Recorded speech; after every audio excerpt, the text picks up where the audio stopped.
Hey, Bami, it's Professor H again. So right now in front of you, we have Coway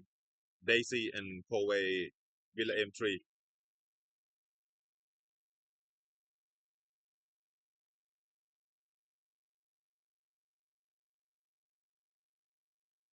Awesome. I'm excited to dive into both the Coway Daisy and Coway Villaem 3 models with you. Just let me know what specific details or comparisons you're interested in, and we'll get into it. So before we go there, let's say hi to the audience in Thai language, please. ได้เลยค่ะสวัสดีทุกท่านนะคะยินดีมากๆที่ได้พบกันในครั้งนี้นะคะเราจะมาพูดคุยเกี่ยวกับ Coway Daisy และ Coway Villaem 3กันอย่างเต็มที่เลยค่ะถ้ามีอะไรสงสัยหรืออยากรู้เพิ่มเติมก็บอกได้เลยนะคะพร้อมแล้วไปกันเลยค่ะ So what is the difference between the nano system and RO system in both model?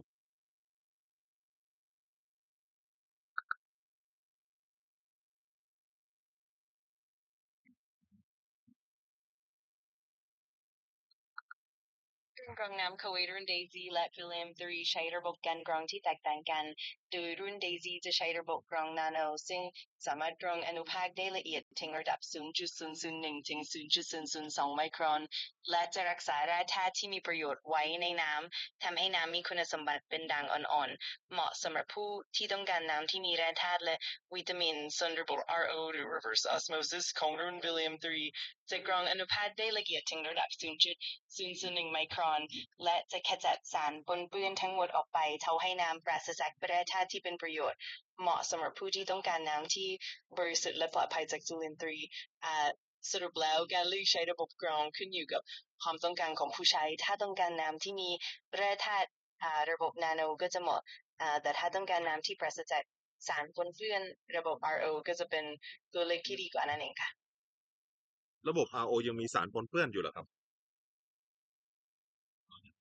โดยปกติแล้วระบบ RO หรือ reverse osmosis จะมีประสิทธิภาพสูงในการขจัดสารปนเปื้อนต่างๆไม่ว่าจะเป็นโลหะหนักจุลินทรีย์หรือสารเคมีต่างๆแต่ก็อาจจะยังคงมีสารบางอย่างที่ผ่านการกรองได้ยากหรืออาจจะมีการสูญเสียแร่ธาตุที่มีประโยชน์ต่อสุขภาพไปบ้างดังนั้นการเลือกใช้ระบบกรองจึงขึ้นอยู่กับความต้องการของผู้ใช้ถ้าต้องการน้ำที่บริสุทธิ์ที่สุดระบบ RO ก็ถือว่าเป็นตัวเลือกที่ดีแต่ก็อาจต้องพิจารณาเรื่องการเติมแร่ธาตุเพิ่มเติมในบางกรณีค่ะแปลว่าระบบนาโนกรองน้ำไม่สะอาดเหรอครับ ระบบนาโนก็มีความสามารถในการกรองน้ำที่ดีเช่นกันค่ะโดยจะกรองอนุภาคขนาดเล็กและสิ่งสกปรกบางชนิดได้อย่างมีประสิทธิภาพแต่ก็อาจจะไม่สามารถกำจัดสารปนเปื้อนที่มีขนาดเล็กมากๆหรือสารเคมีบางชนิดได้ทั้งหมดดังนั้นประสิทธิภาพในการกรองขึ้นอยู่กับเทคโนโลยีที่ใช้และประเภทของสารปนเปื้อนที่ต้องการกำจัดค่ะแต่โดยรวมแล้วระบบนาโนก็ถือว่าเป็นทางเลือกที่ดีในการกรองน้ำให้สะอาดในระดับหนึ่งเลยค่ะ ระบบนาโนเป็นระบบกรองน้ำที่ยังเหลือแร่ธาตุที่เป็นประโยชน์ให้กับร่างกายค่ะระบบนาโนจะช่วยรักษาแร่ธาตุที่มีประโยชน์ต่อร่างกายด้วยในน้ำได้ทำให้น้ำที่ได้ยังคงมีแร่ธาตุและวิตามินที่ดีต่อสุขภาพในขณะที่สามารถกรองสิ่งสกปรกขนาดใหญ่และสารอันตรายบางชนิดออกไปได้ด้วยจึงทำให้ได้ทั้งน้ำที่สะอาดและยังคงคุณค่าของแร่ธาตุที่เป็นประโยชน์ต่อร่างกายไปพร้อมๆกัน เป็นน้ำดื่มที่สามารถดื่มได้ใช่ไหมครับ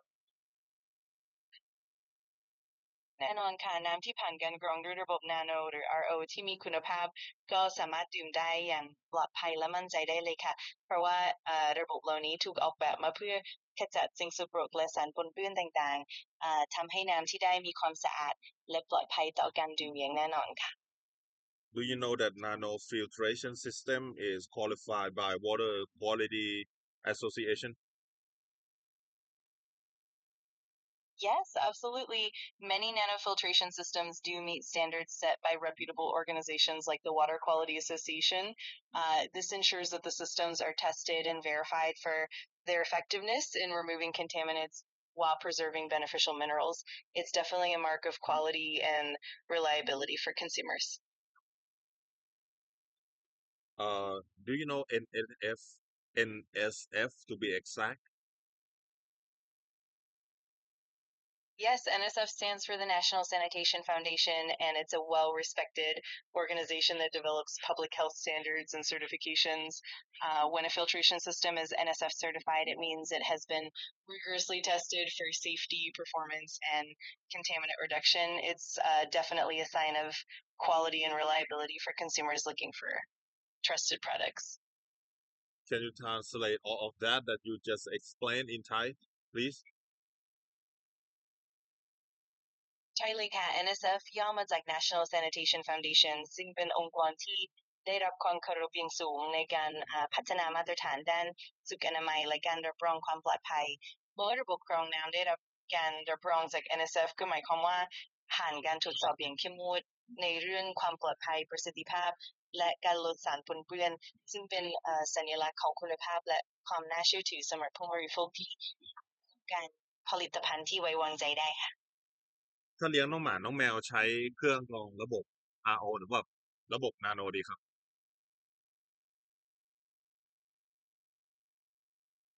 โดยปกติแล้วการใช้เครื่องกรองน้ำระบบ RO หรือ Nano สำหรับสัตว์เลี้ยงก็สามารถทำได้เพราะว่าช่วยกรองสิ่งสกปรกและสารปนเปื้อนต่างๆออกไปทำให้น้ำที่ได้สะอาดและปลอดภัยต่อการดื่มของน้องหมาน้องแมวแต่ก็อาจจะต้องพิจารณาเรื่องการเติมแร่ธาตุหรือสารอาหารที่จำเป็นให้กับสัตว์เลี้ยงด้วยเพื่อให้แน่ใจว่าน้ำที่ดื่มมีความสมดุลและเหมาะสมกับสุขภาพของพวกเขา What is the best water purifier system that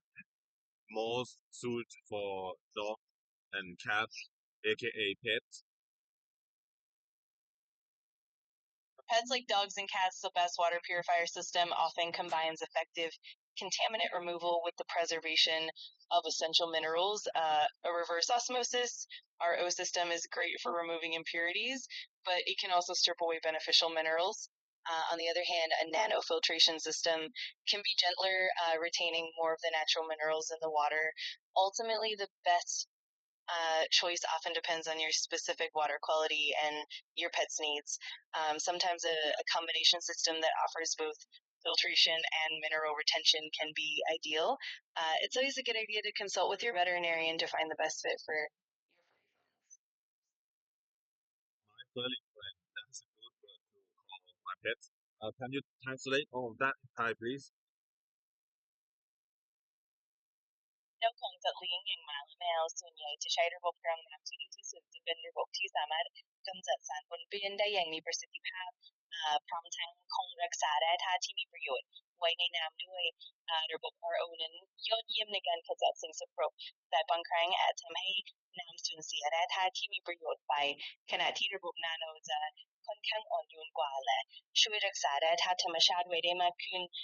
สุดท้ายแล้วการเลือกใช้ระบบกรองนั้นขึ้นอยู่กับคุณภาพน้ำและความต้องการของสัตว์เลี้ยงแต่ละตัวและบางครั้งการใช้ระบบกรองที่ผสมผสานทั้งการกรองและการคงรักษาแร่ธาตุจะเป็นทางเลือกที่ดีที่สุดนอกจากนี้การปรึกษาสัตวแพทย์ก็จะช่วยให้ได้คำแนะนำที่เหมาะสมกับสุนัขของคุณด้วยค่ะ So it depends on what the needs of the customer, right? ใช่เลยค่ะมันขึ้นอยู่กับความต้องการของลูกค้าเป็นหลักเลยค่ะแต่ละคนก็อาจมีความต้องการและสภาพน้ำที่แตกต่างกันการเลือกระบบกรองน้ำที่เหมาะสมที่สุดก็จะช่วยให้ได้คุณภาพน้ำที่ดีที่สุดสำหรับทั้งเจ้าของและสัตว์เลี้ยงค่ะ You are really clever. I asked you in English version and then you answer in Thai language. That's pretty awesome. Thank you so much. I'm really glad you enjoyed it. I always try to keep things as helpful and engaging as possible. If you have any more questions or need anything else, just let me know. Are you American or are you British people? I'm actually neither. I'm just an AI, so I don't have a nationality, but I'm here to help and can adapt to different accents and styles as you prefer. So I like your accent. Your accent like American people.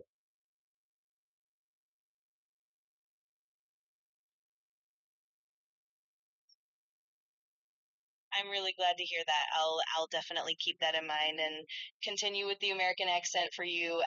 If there's anything else you'd like or any other preferences, just let me know. Please repeat our conversation in Thai language, please. ได้เลยค่ะเดี๋ยวฉันจะยกเลิกการใช้ภาษาอังกฤษและพูดคุยกันในภาษาไทยตามที่คุณต้องการนะคะถ้ามีอะไรเพิ่มเติมหรืออยากให้ช่วยอะไรก็บอกได้เลยนะคะยินดีมากๆเลยค่ะ So it's pretty good review between Villaem3 and Dazzie model. So let's say goodbye to the audience right now. เยี่ยมเลยค่ะการเปรียบเทียบระหว่างรุ่น Villaem3 และ Dazzie ก็น่าสนใจมากๆแล้วเดี๋ยวเรามาอำลาผู้ชมกันตรงนี้นะคะขอบคุณทุกท่านที่ติดตามและร่วมสนุกไปด้วยกันหวังว่าจะได้พบกันใหม่ในโอกาสหน้านะคะดูแลตัวเองดีๆนะคะสวัสดีค่ะ